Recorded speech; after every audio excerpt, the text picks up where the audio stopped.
Welcome everyone to the 7th episode of season 3 of the Northern Spin podcast.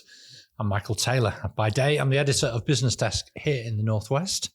Here's my happy, clappy co-presenter, Chris Maguire, who's never happier than when he's sharing some good news.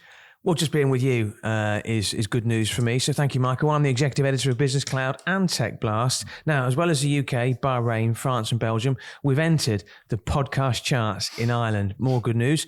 I've got a couple of shout outs. The first is to my dentist, Sanjay, who gave my gnashers a thumbs up last week when I had my first appointment in about a year. That's good news. I think you'll agree. So you were waiting to have an appointment with Sanjay for how long?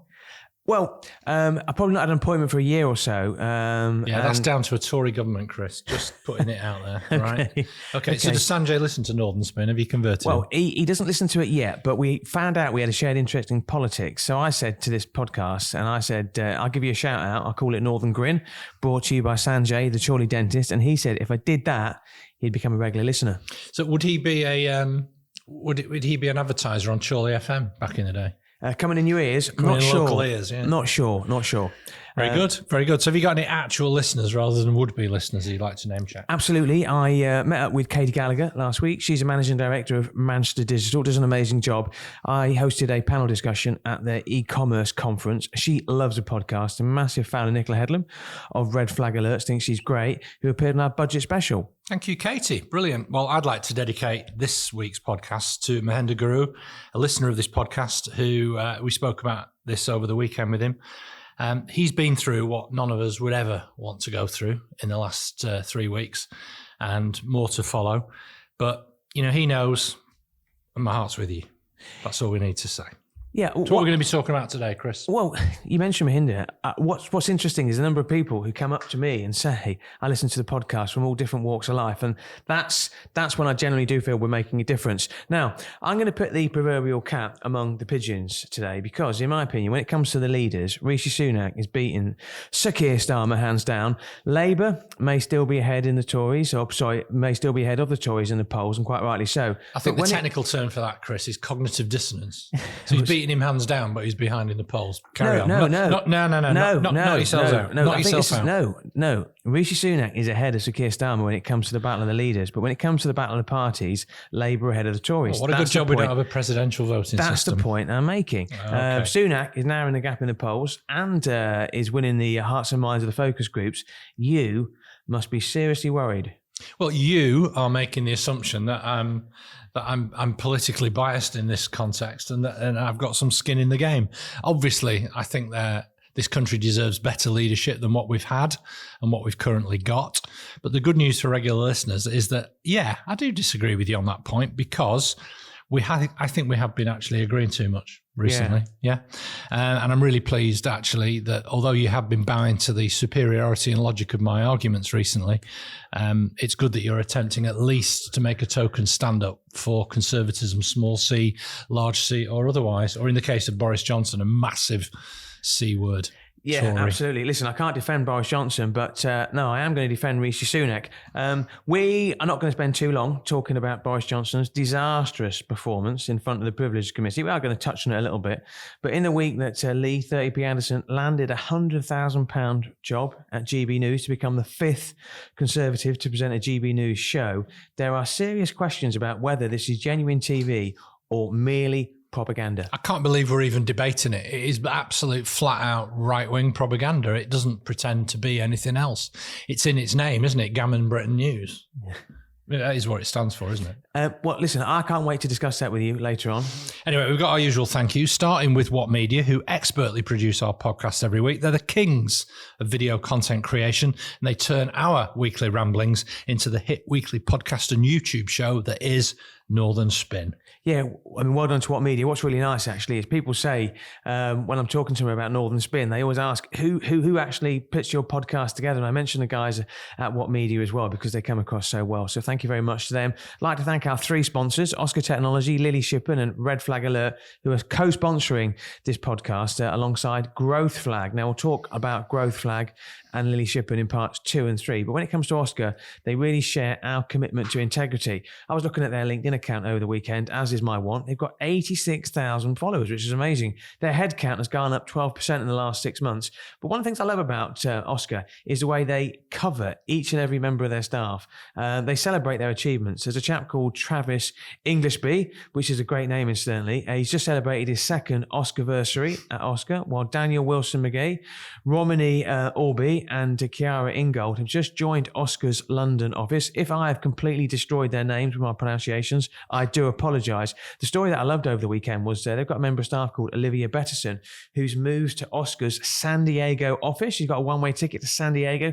That sounds great. And she posted about a dream move on LinkedIn to San Diego. So we're delighted to have Oscar on board. Fantastic, Chris. That's great news. The best companies do indeed always put their staff first. So tell me then, Mr. Maguire, as the Conservative with the lowercase c amongst us, we can't delay this moment any longer.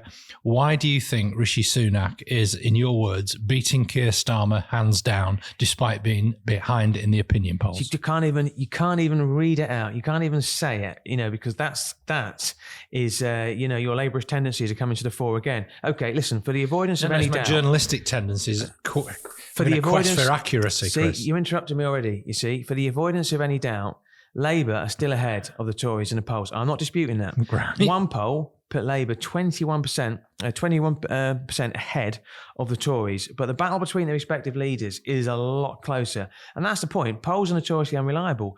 But there's one last week, a company called Delta Poll, which has given the Tories fresh grounds for optimism. Now, I mean, it won't come as a surprise to you that the Daily Mail climbed all over this poll, but so did some of the other press as well. Key findings, the Conservatives are up 8 points to 35 points, which puts them 10 points behind Labour, who have dropped 5 points in the past week. Sunak's personal approval rating, which is really the point I want to talk about, has improved from -11 to -9, still minus, while Starmer's has fallen from +12 to 7. Now, Starmer's still ahead, but Sunak is now in the gap, albeit he's got a long way to go. Now, my view of Sunak is this. I think he did a decent month. The Windsor Framework, his horrible name, was backed by the House of Commons last week by 515 votes to 29. Only 22 Conservative rebels. So we can now genuinely say Brexit is done, contrary to what Boris Johnson claimed. Jeremy Hunt's budget was announced without too much controversy, which can only be a good sign. The months of industrial action look like they're coming to an end. The government handled the collapse of Silicon Valley Bank well. You said so yourself in the podcast last week. As well as talking tough on the small boats, and I've still got issues about this, Sunak had a meeting with Edi Rama, the very tall Prime Minister of Albania. There's a picture of him with Rishi Sunak outside 10 Downing Street. Yes, that was quite comical, wasn't it? Yeah, I think he's about 6'5", and Rishi Sunak's about 5'6". I think this is important, not the picture, because a lot of the people coming across on the small boats are single Albanian men. So that's somebody who's having a conversation and trying to sort something out behind the scenes. Fraser Nelson wrote a piece, the Daily Telegraph on Saturday, headlines, "I'm beginning to see how the Tories might win the next general election." But here's the thing, and this is what I think is so important. The ghost of Boris Johnson could be vanquished for good when, and I say when and not if, the Privileges Committee find him guilty of deliberately lying to the House of Commons. Even diehard Johnson supporters, and they're starting to disappear, say he's a busted flush. That can only be a good thing for Sunak, can only be a good thing for the country. Sunak looks like a solid Prime Minister, especially when compared to that liar Johnson and the incompetent Liz Truss. I think he's distancing himself from the Johnson fan club, the likes of Nadine Dorries. Now, should you be worried and should Labour be worried? Well, I think the bounce back by Sunak has been priced in by Labour strategists. At least it should be if it hasn't been, but I'm seeing all the indications that it absolutely has. Starmer's still quite calm and he needs not to panic. So let me explain. You'll have noticed that Starmer has been slowly but steadily building up, ready to govern. Yeah. So all the kind of attributes that I think focus groups will pick up on about him is that he's stern, he's serious, but more importantly, he's strategic. And that's what his national missions that he launched here in Manchester at the Co-op a few weeks ago was all about. Sunak, let's not forget, has been at the side of Johnson all that time while he was partying during Partygate, dishing money out, dishing honours out, and he'll claim that he spoke out against Johnson just as he demands that Starmer clarify where he was when Jeremy Corbyn was the Labour leader. I mean, it's interesting, isn't it, that everybody almost seems to accept now that this country faced the worst choice it ever had in the 2019 general election between, as I called it at the time, the smirk and the scowl. So yeah, Sunak does give off an air of confidence and competence, but I think he's walking a tightrope. Governments have to fight elections on their record, and the shape-shifting of the Tories, where they keep trying to pretend that they are a new government mopping up the mess of the last idiot, I think it's unsustainable now, because they've basically had 5 goes at this. So what are the things that could potentially fuel the negative headlines for Rishi Sunak? One, I think there's still the Boris Johnson problem. I think you kind of brushed it away rather too easily, Chris, if I'm honest. People seriously, I think, loathe Boris Johnson, but he's not going away. His credibility's shattered. He's still linked to Sunak, whether you like it or not. And although the Tory MPs didn't flock to his defence in this instance last week, I think he's still, I think, to quote Peter Mandelson, he's a fighter, not a quitter. Secondly, there's division in the Tory party over Brexit, immigration, tax, the economy. Sunak's doing a reasonably good job of dampening that down for now. But while he's got the whips helping him to work the Tory backbenches, I think he's made small boats one of his priorities, and that won't be solved quickly or easily. And thirdly, and I've said this before, his image. Sunak is wooden. He's not very good at street fighting politics. He's not a political hooligan like Boris Johnson is. And he's almost never seen in public. All his appearances are stage managed, unspontaneous, and really, really cringy. So you've made your case for Sunak with your lowercase conservative small c hat on. But what is it you've got against Starmer? All the left-wing people I talk to hate Starmer because they think he's basically a Tory. Surely he's all the things that you would want. He's stable, he's strong, he's making good links with all sorts of different members of civil society, the business community. He's a unifying leader. What's not to like from your point of view? He's solid. He's just lacks charisma. I think one of the points you make actually about Rishi Sunak is that if the previous 2 governments were Labour and they were led by Boris Johnson and Liz Truss, everyone would be lapping it up. The problem is he can't say this. We're better than the last 2 leaders because they're Conservative administrations. I think that's the thing. Sunak comes across as a solid and competent leader because he's following Liz Truss and Boris Johnson. Everybody knows that, but he can't say that because we've had 13 years of Conservative government. In terms of Starmer, I listen to a lot of podcasts, and it's one of my wants, actually. One of my favourites is Red Box Politics with Matt Chorley. Not because he's called Chorley and I live in the People's Republic of Chorley. That's on Times Radio, because they do a focus group every month.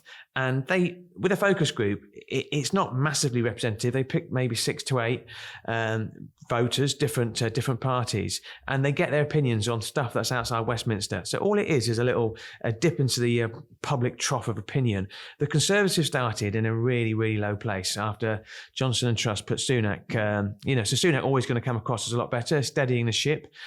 Comments from the focus group included, and this is about what they said about Rishi Sunak. Well, you're just bigging Rishi Sunak up again. I asked you about Starmer. No, I will, but I need to set it into some sort of context as well. Thing is, you want me to come across with a glib answer that can make a 10-second sound. I want you to come up with an honest answer that answers the question. Honest answer. This isn't social media politics. This is us trying to get under the skin of the issue, right? So this is what the focus group. These are my opinions. This is a focus group. They said in terms of the current government, in terms of Sunak's government, it's getting there and better than what they were. No, hardly a ringing endorsement, especially given the fact the election's 18 months away, but the boat has changed course and it's moving in the right direction. It's got a long way to go. The comments about Sunak, and I will get to your point about Starmer, are more interesting. They describe him as being, quote, competent, level-headed, sensible. One of the comments was slightly out of touch. I think it's fair that we put that comment in there as well. Once again, not a ringing endorsement, but although the polls are broadly negative towards the Conservatives, they are broadly favourable towards Sunak.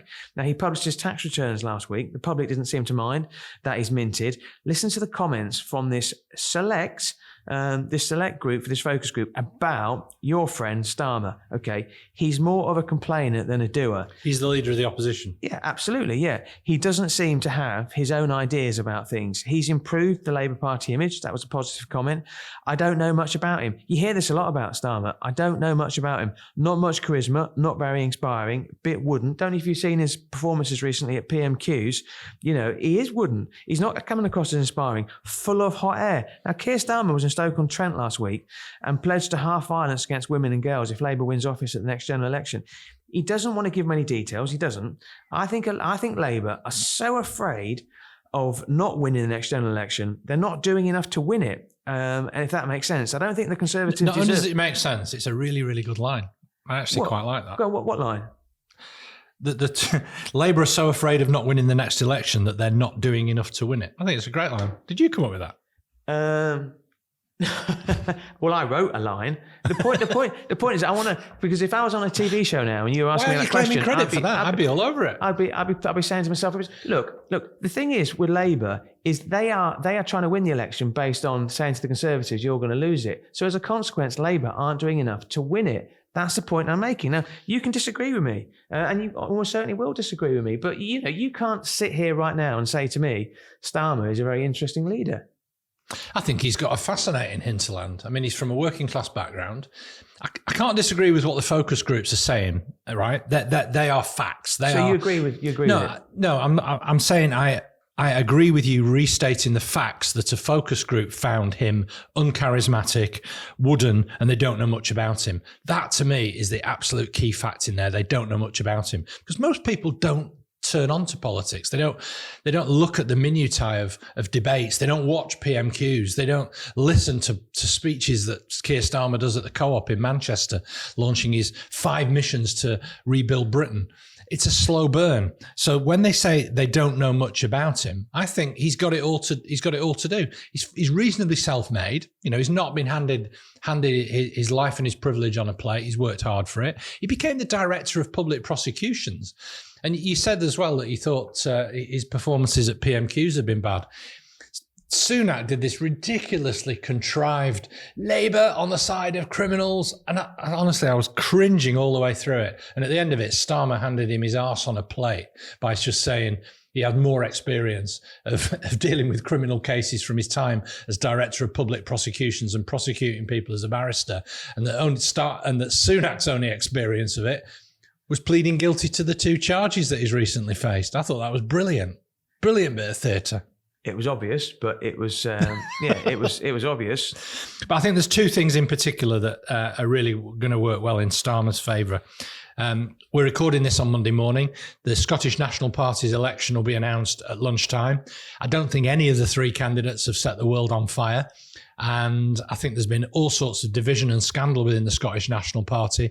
And I think that could translate basically into 20 seats for Labour at the next general election. Also, the natural response, Chris, to a lot of the problems in society, division, public service collapse, unfairness, life chances, a lack of leadership and a sense of direction about what the country's about and where it's going post-Brexit, I think all of them require a credible response that needs a strong state being driven from the centre. And I think only a left-of-centre social democratic party can really embrace that challenge and go with it. I think people will buy into that. As I think Liz Truss found when she thought the response to it needed to be to kind of slash the size of the state and become an entrepreneurial-led, animal spirit Silicon Valley type economy. That's not going to happen and the public don't swallow it. The biggest danger in the opinion polls that I don't think it is revealed, and you haven't mentioned it, is that Labour tend to pile up the votes in the safe seats with high numbers of ethnic minorities, young people and graduates. The election will not be won in Manchester, London and Brighton, but here in the north, in places like in places in the north and other places around what we have now come to refer to as the Red Wall, like Stoke, Blyth, Dudley and of course Dewsbury. Sunak is already playing down expectations in May's council elections, pointing out that it was at a low point in the Tories' electoral cycle in 2019 when these seats were last fought 4 years later. So we've got all-out contests locally in 6 greater Manchester boroughs, of which Bolton, Stockport and Oldham will be of particular interest. I can foresee a complete Tory wipeout in Stockport and more gains for independent candidates in all three of those boroughs. But Cheshire East, Cheshire West are up for grabs. Lancaster's got all-out elections in Lancashire as well. And I think it's going to be a big night for Labour to take overall control of a lot of councils. And I think that will give a real lift to Labour. You can provide more insight on this than me. Okay, so there's this theory in terms of the link between national politics and local elections. Yeah. And obviously, the government of the day will always say, we're the government of the day, we'll always get a kick in at the council elections. I think there's this theory that the council election results are probably 8% worse, they think, i.e. in a national election, they're 8% better, but in a local election, they're 8% worse. So, how much of national politics, when Corbyn was in charge of the Labour Party, they would get a kick in the local elections because he didn't translate very well. How much of a factor do you think national politics will have in local elections in May? I think it'll have quite a big factor. I think I mentioned there, the Conservatives have at the moment about 4 seats on Stockport Council. They've been as high as 15 in the past. And they've got 2 Conservative parliamentary constituencies in there. They'll be real bellwethers of what the Lib Dems are calling the yellow wall. So they expect to win Hazel Grove and Cheadle. They expect them to be Lib Dem gains in a general election. We've had a leaflet through our door in the Hazel Grove constituency already, and it hardly mentions who the candidates are in the local elections, but it does mention the parliamentary candidate.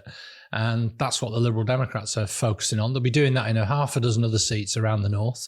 And I think that's going to be a real squeeze on the Tory vote. I think Tory voters will be fairly, in places like Bramhall and Cheadle and Hazel Grove wards, I think they'll be reluctant to come out and vote. So the Conservatives could be reduced to nothing.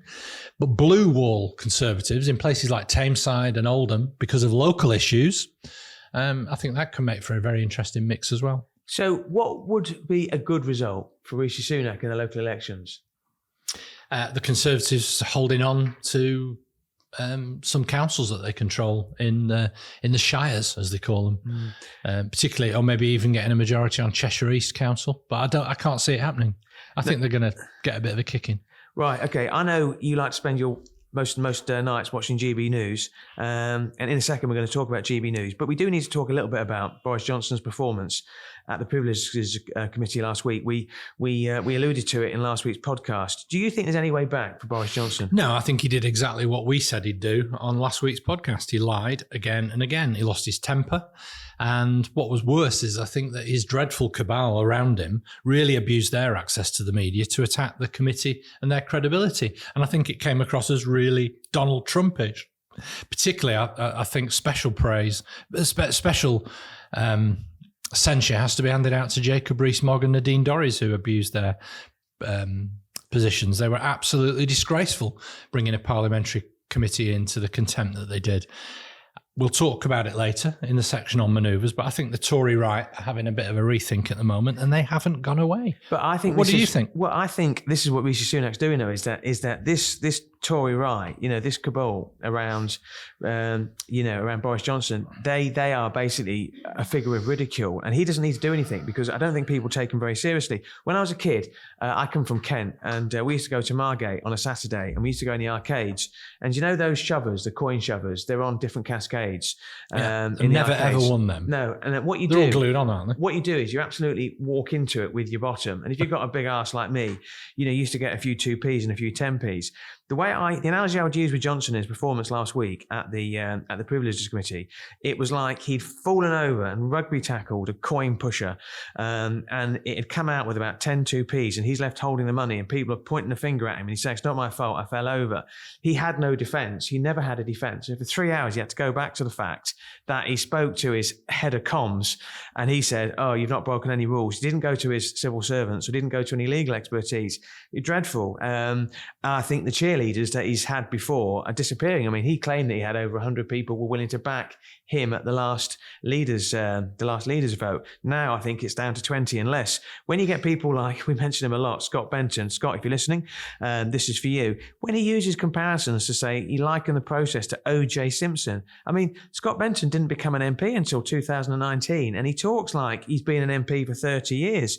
You mentioned Nadine Dorries. I thought her rant talking about bending the rules was outrageous. Deborah Meaden, she tweeted for Lindsay Hoyle and Rishi Sunak to do something about it because she basically said, she's breaking the rules. It's outrageous. I think what's interesting, people like Steve Baker, the Northern Ireland minister, he accused Boris Johnson of looking like a pound shop Nigel Farage by voting against Sunak's Brexit deal.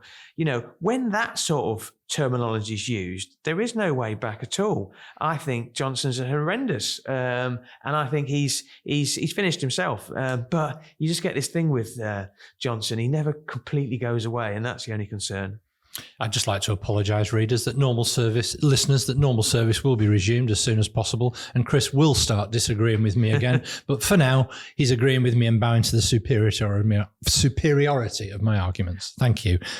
No. We're agreeing that Boris Johnson is a cad. That's what we're agreeing.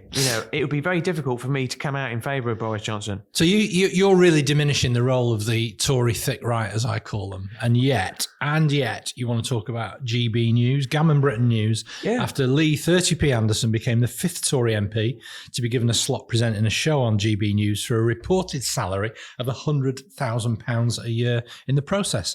I thought you'd be happy about that. I think the chance to listen to more sound bites from the Tory deputy chairman. So what is it? Are they a force in the party? He's one of 5 deputy chairmen, by the way. Yeah. And I think what's going on? I think the thick right of the party, incidentally, I think they're becoming an irrelevance. That's the point I'm making. I think in terms of Lee Anderson, right? Lee Anderson. Do I think he's a great politician? No, but I do think he's an effective communicator. Jacob Rees-Mogg, Esther McVeigh, her husband Philip Davis, they've all hosted programmes on GB News. Deanna Davison, who I actually think is very good, she's presented on the channel before she got a job as a Levelling Up Minister, so she left. It's worth providing a recap in terms of what GB News is. I don't watch GB News. There's no way I'm going to watch that sort of right-wing filth.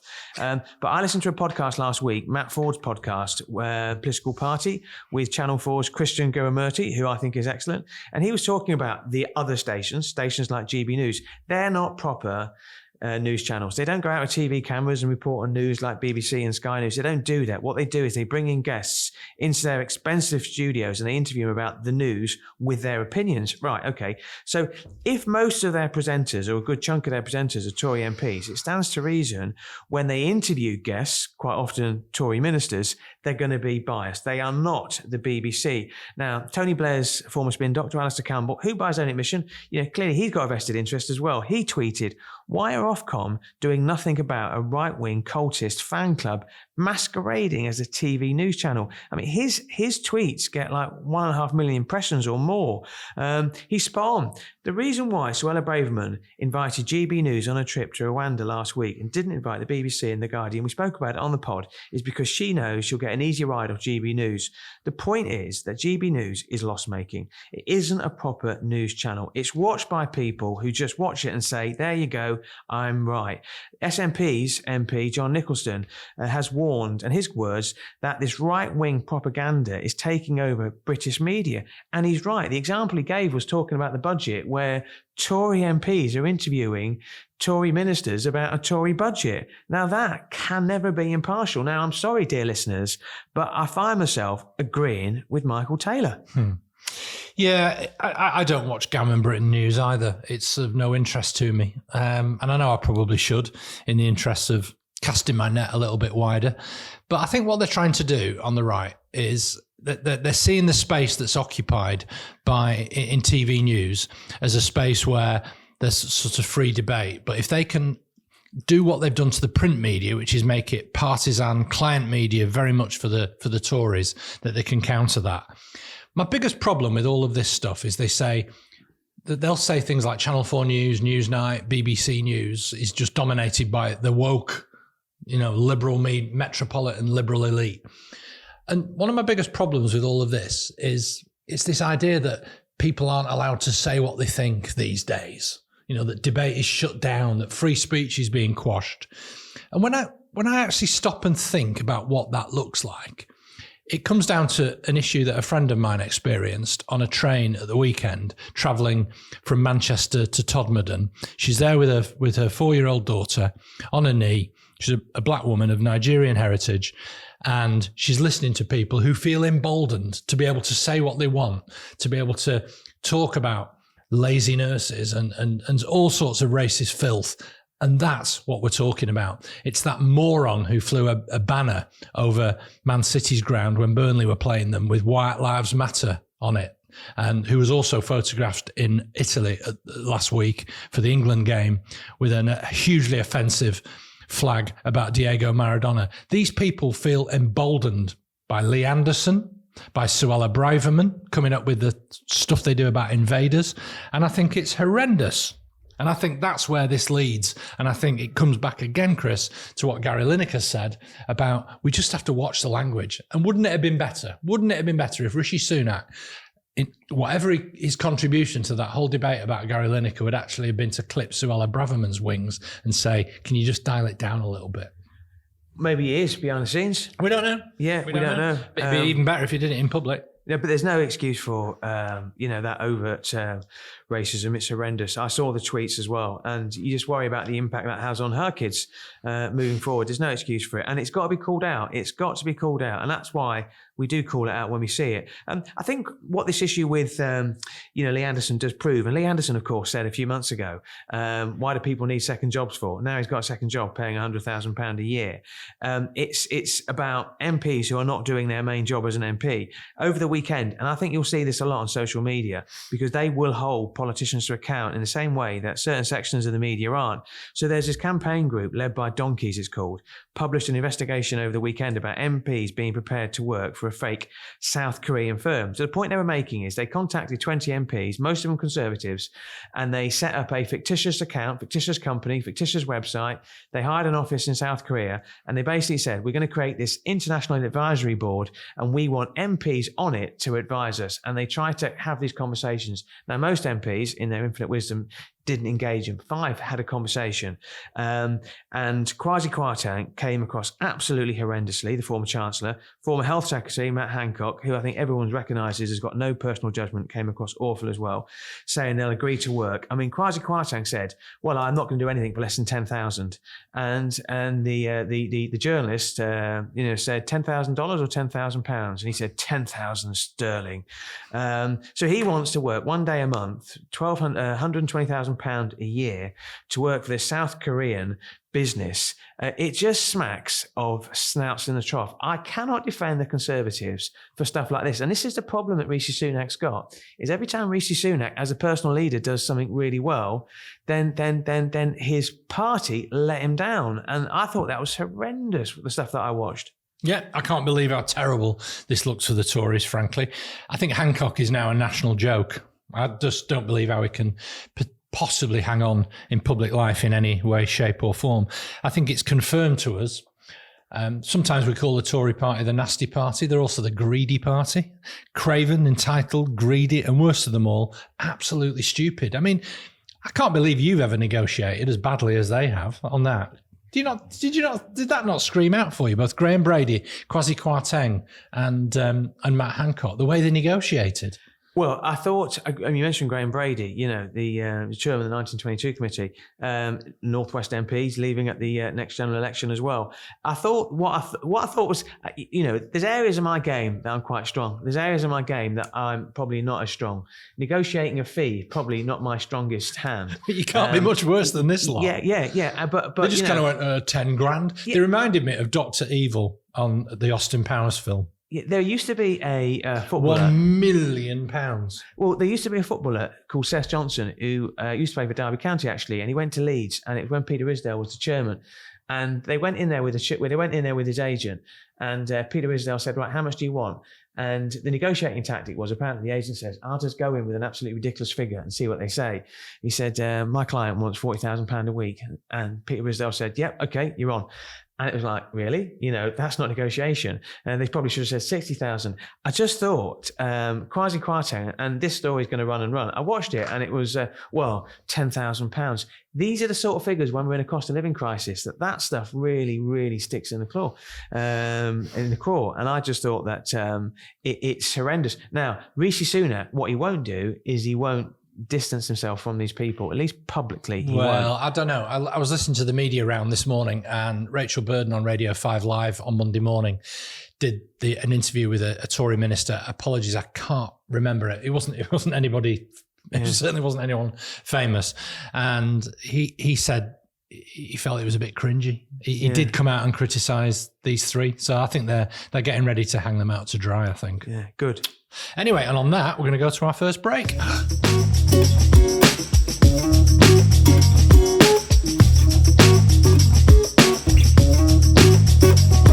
Welcome back to the second part of Northern Spin. Now, I've interviewed loads of CEOs, leaders in my time, and the role of a good personal assistant is absolutely pivotal to their performance. When it comes to making those big decisions, they really do use their PA or their EA as a sounding board. Absolutely. Yeah, as I found that myself as well, actually. Lily Shippen, that's where they come in. They're a specialist recruitment agency for HR and business support staff. They've got bases in Manchester and London. Lily Shippen recruit for a wide range of roles, including executive assistants, personal assistants, office managers, receptionists, HR, business partners, and many more. I find them really personable when I speak to them. They don't just know how to recruit HR and business support staff, but they know, and this is crucial, they know when to recruit as well, and they make a real difference. I've spoken to companies with a PA or EA from Lily Shippen, and it's changed their business. So if you're an MD, a CEO, or business leader in the North, remember the name Lily Shippen. So in a minute, we're going to be discussing who's on manoeuvres, but there are a number of regional stories that we need to just have a look at first and see if there's anything to see here.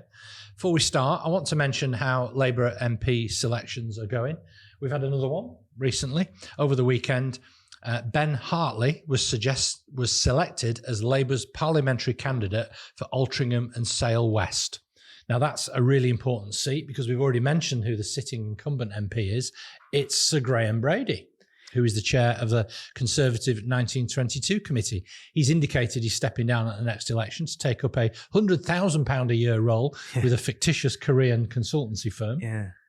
But anyway, the point of it is that what's really important is the whole contest seemed to be conducted with great civility and no rancor, which I was quite pleased about. Nobody seems to be complaining it's been a stitch up. And it's one really that Labour think that they can win, that they'll transfer from the blue column to the red column come election day because of the changing demographics. And actually, it looks like Labour have got a pretty good ground game in Altrincham and Sale West as well. Yeah, well, congratulations to Ben Hartley. Now, would you publish your tax returns? No, of course not. No, no, absolutely. I mean, we're not in the public eye. Rishi Sunak and Keir Starmer both published their tax returns last week. Sunak is clearly a very, very wealthy man. He did it on the day that Johnson, all attention was on Johnson. Yeah, absolutely. Didn't he? Yeah, a good absolutely. day to bury bad news. Yeah, no, 100%. And I think even Number 10 Downing Street admitted it was done on the sly. And it wasn't his full tax return either. It was a summary of it. Yeah, well, anyway, as mentioned, he is a wealthy man. Starmer pledged to scrap tax benefits of his own pension. He published his tax returns after being accused of hypocrisy. I think we're going down this US model, aren't we, where our politicians are expected to publish their tax returns. Did you see anything to see here? A little bit, yeah. I think it's more of a problem for the Tories than it is generally for Labour politicians, but I'm a bit alarmed that you're mentioning the hypocrisy line. I don't think it in any way stands up against Keir Starmer. It was a pension that he's not drawing down.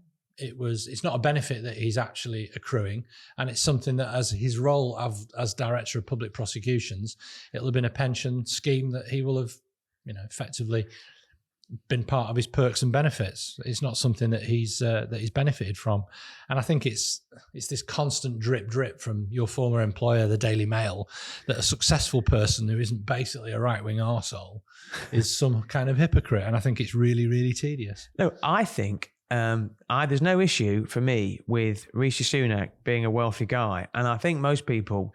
I don't Labour don't attack him for that. I don't think people. Well, they can't really. I don't think people mind that you've got a multi-billionaire as a prime minister. Personally, I don't care.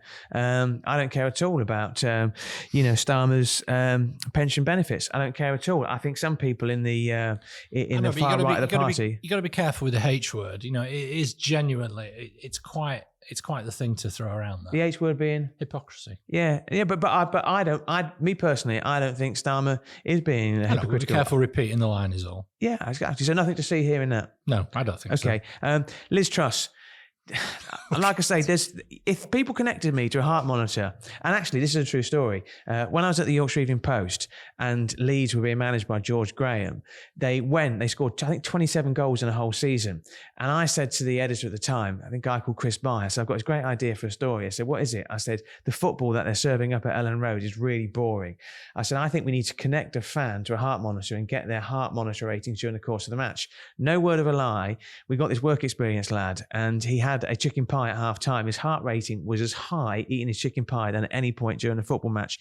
The reason I mention that for is if you connected me to a heart monitor and were to check my readings, they go up when I mention the name Liz Truss. Right, her disastrous premiership lasted 49 days. I saw a story this week that she's going to become a public speaker. I mean, who on their right mind would pay to listen to Liz Truss? She's set to give peerages to various donors. I think 4, which isn't many, in her resignation honours. Anything to see here?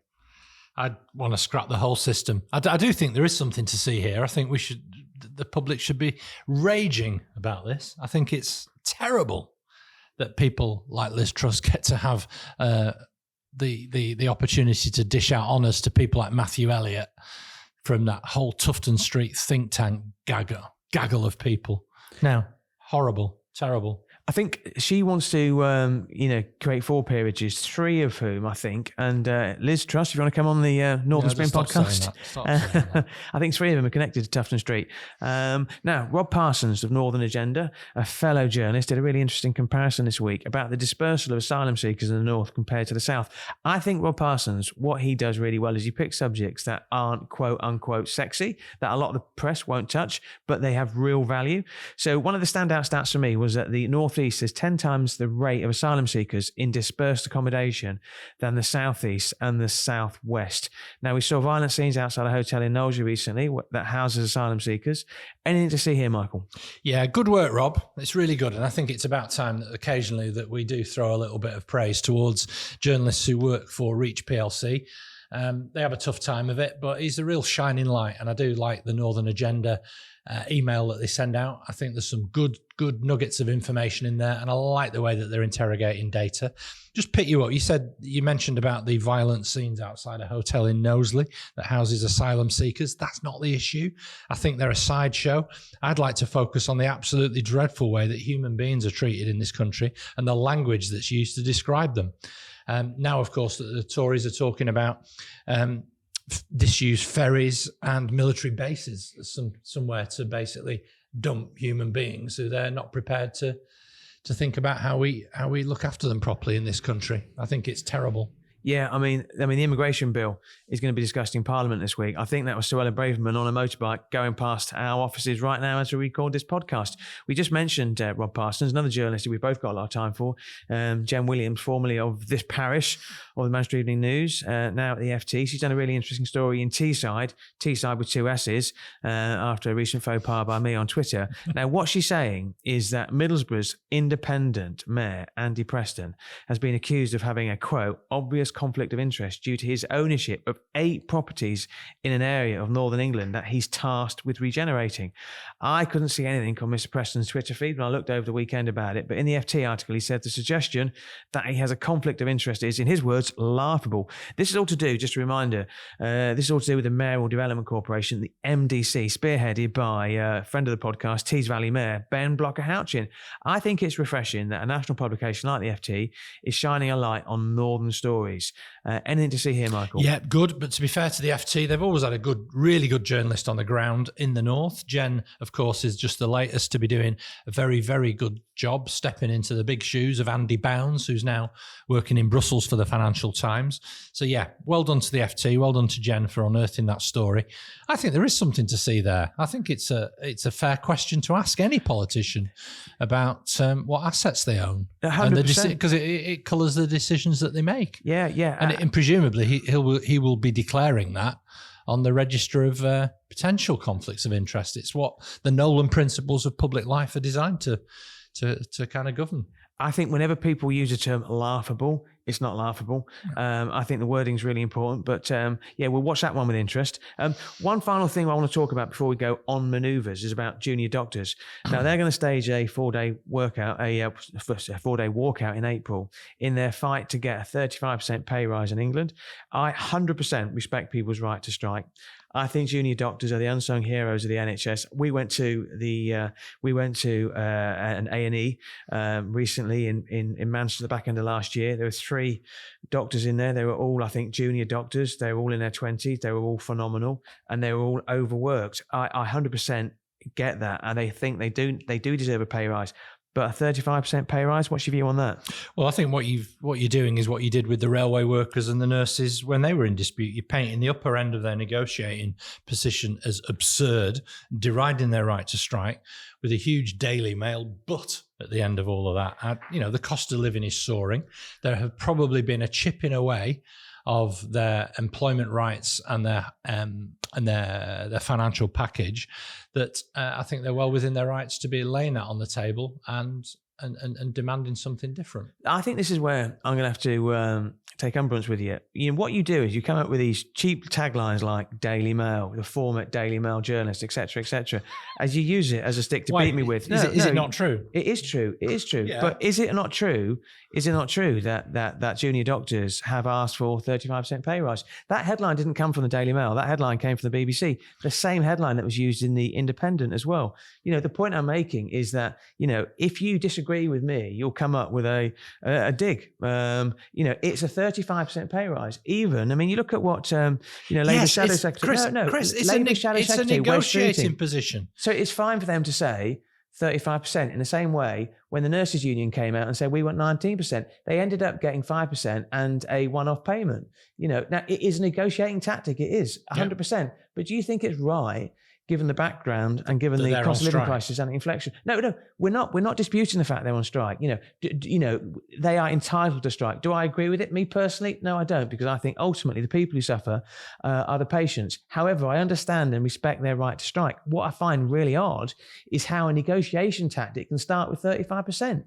Why not? Well, 35%. Do you know the full details of the doctor's position? Tell us. By all means, let's have a conversation, and I won't come out with any slide digs. 35% will tell us what the full negotiations are. No, you're the one who's putting it on the table and saying that it's ridiculous. No. I'm saying what's the evidence and what lies behind it, that you've not been able to come up with anything else other than repeating that line. But that's the figure that's been quoted: 35%. I don't see why it's a problem, and I don't see why it's the sole issue within the doctors' dispute that you're pivoting this on. I think the issue is that is that in terms of the junior doctors, this is going to have a devastating impact on patients, 100%.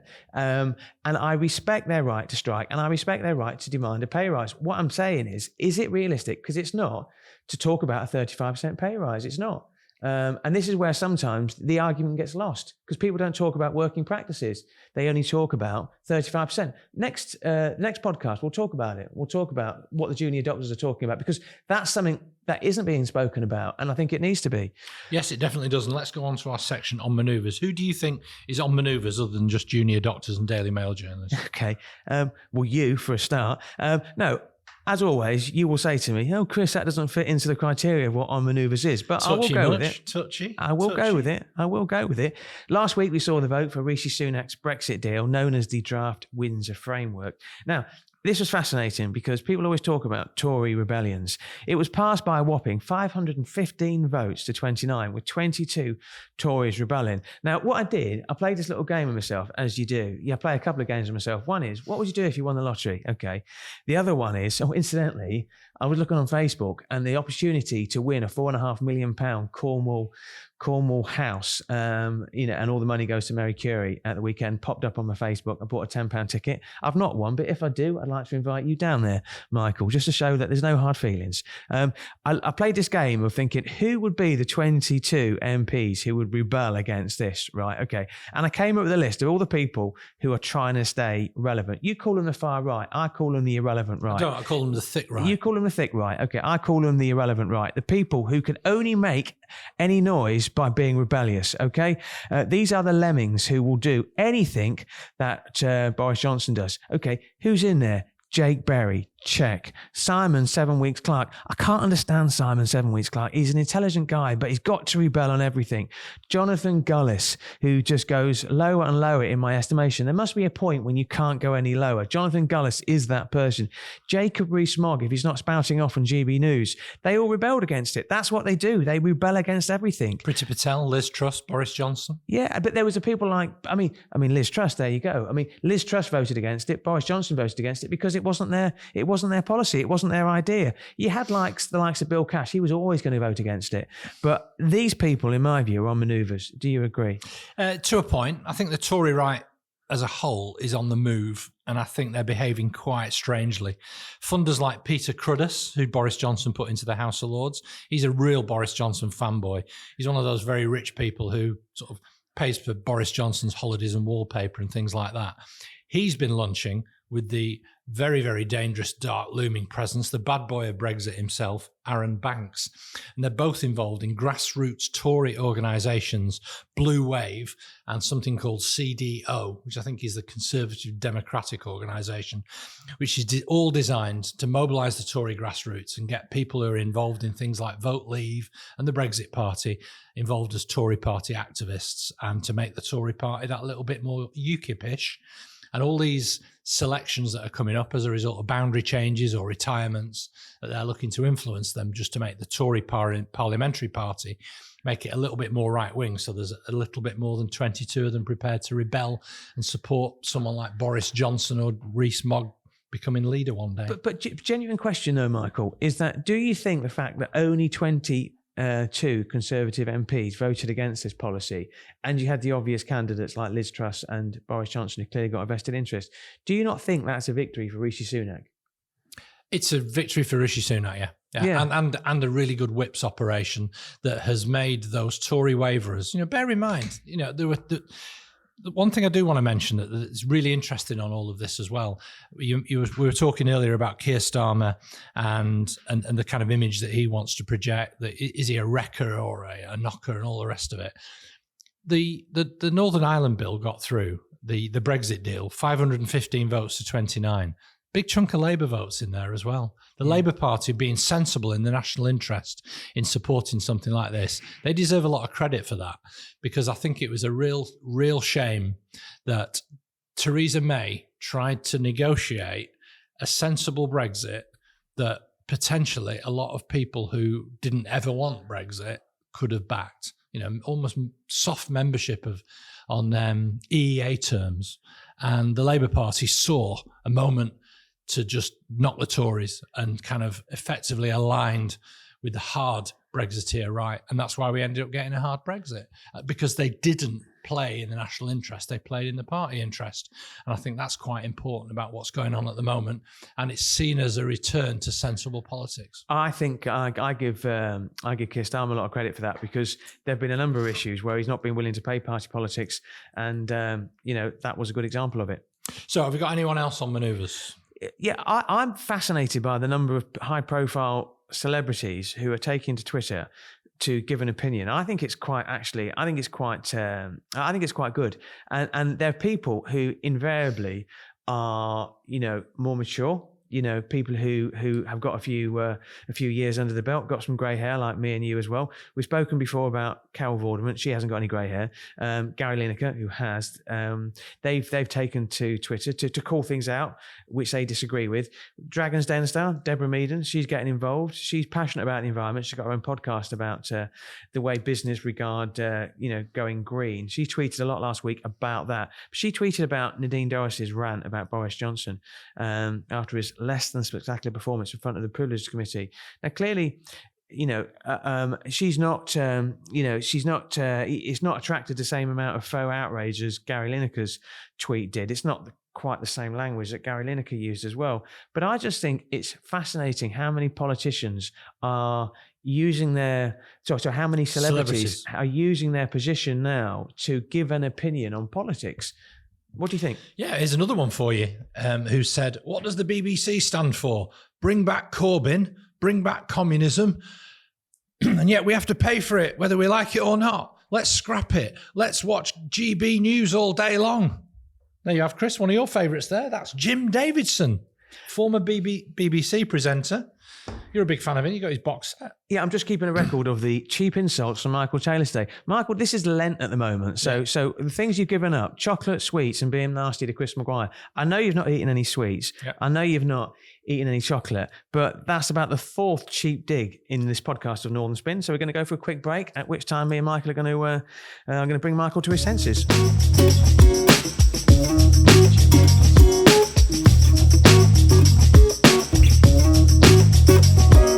Back to the third and final part of Northern Spin. This is the bit that we call the fun bit. But before we do that, a big shout out to our latest sponsor, Red Flag Alert and Growth Flag, who are sponsoring the podcast alongside Red Flag Alert. Absolutely, yeah. Growth Flag is the online tool designed with policymakers, commissioners, business decision makers, and analysts in mind. It pulls live data from a comprehensive data set and quickly shows where growth potential exists in individual businesses across the UK. And the reason we mention them in the same breath as Red Flag Alert is Red Flag Alert are very much part and parcel of that as well. Fantastic. So, well, what have you been up to this week, Michael? What have I been up to? Yeah, what have you been up to this week? Well, last week I hosted a superb event at Alliance Manchester Business School. Who said it was superb?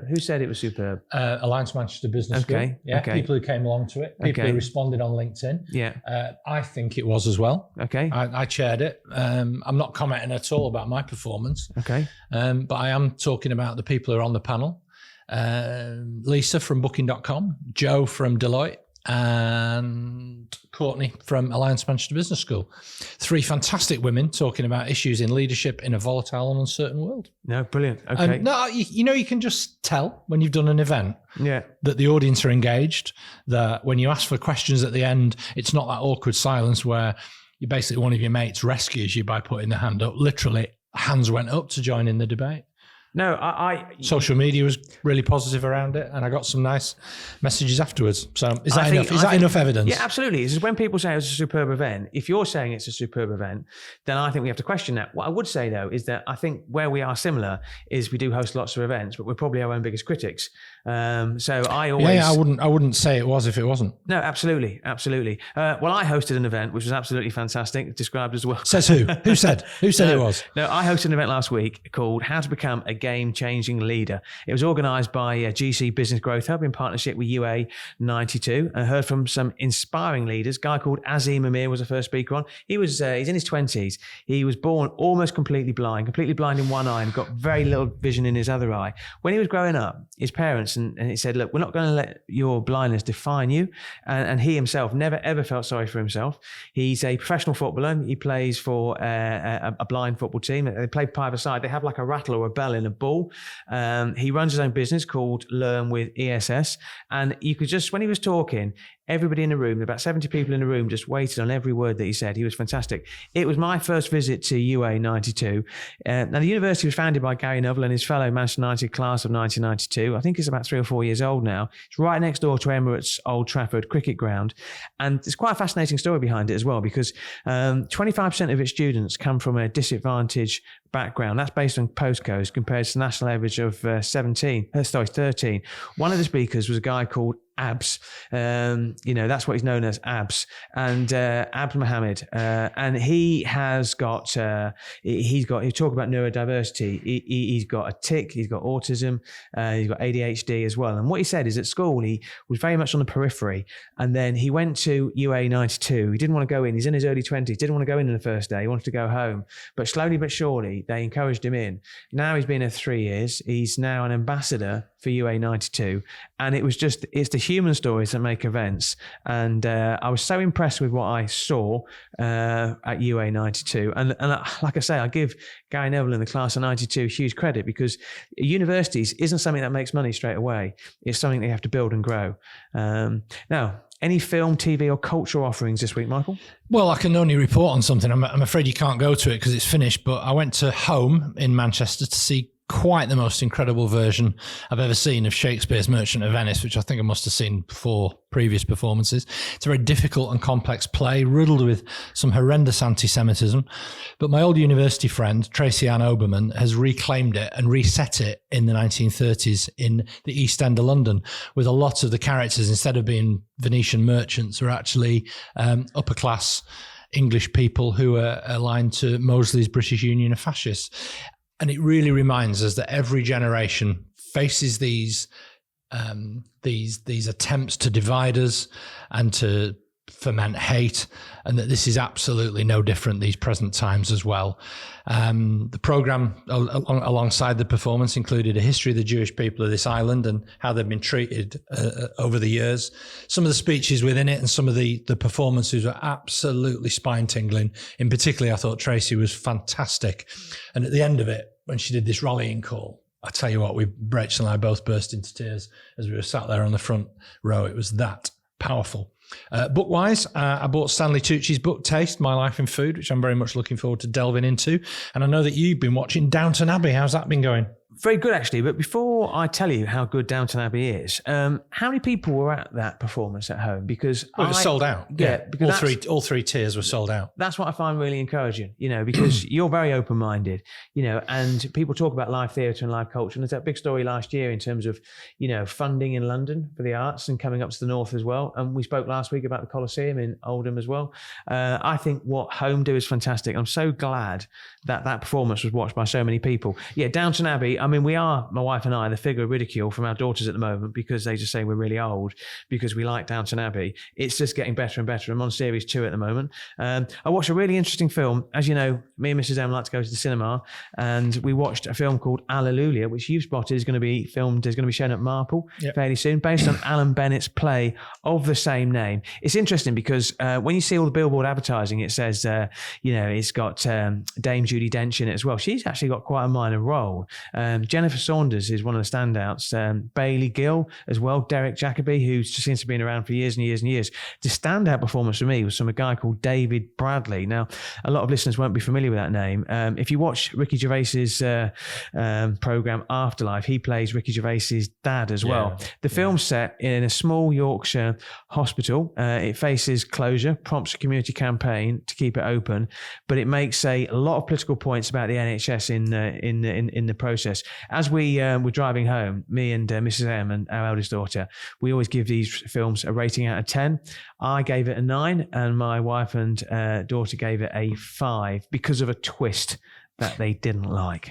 Well, I watched a film on Netflix over the weekend that I gave 5.5 out of 10 to. It was called The Weekend Away, and it was set in Split in Croatia, although the book that it's based on was apparently set in Lisbon. But there you go. Right, okay. But yeah, nothing wrong with that, is there? You can't give out half marks, though. You either give it a 5 or a 6. You can't sit on the fence. I've told you about this, Michael. All right, I'll give it 6 then. Yeah. That film, Hallelujah, though, it is absolutely definitely what I would call peak Regent, which is our local cinema. It's one screen. It has an interval with ice creams. You can basically go there and enjoy a night out for a tenner. It's really, really good. But they only have one thing on at any one time, and it's very much aimed at that demographic. It's Tick, Judi Dench, Derek Jacobi. Yeah. An Alan Bennett play. It's just brilliant. Watch it. Watch it. I'm gonna go. Tell me what you think. Yeah. And the popcorn will be better than you get at a multiplex. Yeah. I can't afford it at a multiplex. Anyway, that's all for episode 7 of season 3 of Northern Spin. We're also on Apple Podcasts, so please review us. Don't forget to press the subscribe button. Follow us on Twitter at Northern_Spin1 or watch us on our YouTube channel. Thank you to What Media for recording this podcast. Our sponsors, Oscar Technology, Lily Shippen and Growth Flag in conjunction with Red Flag Alert. Special mention as well to Elliot Taylor for providing the music. My name, as ever, is Michael Taylor. And my name is Happy Clappy Chris Maguire.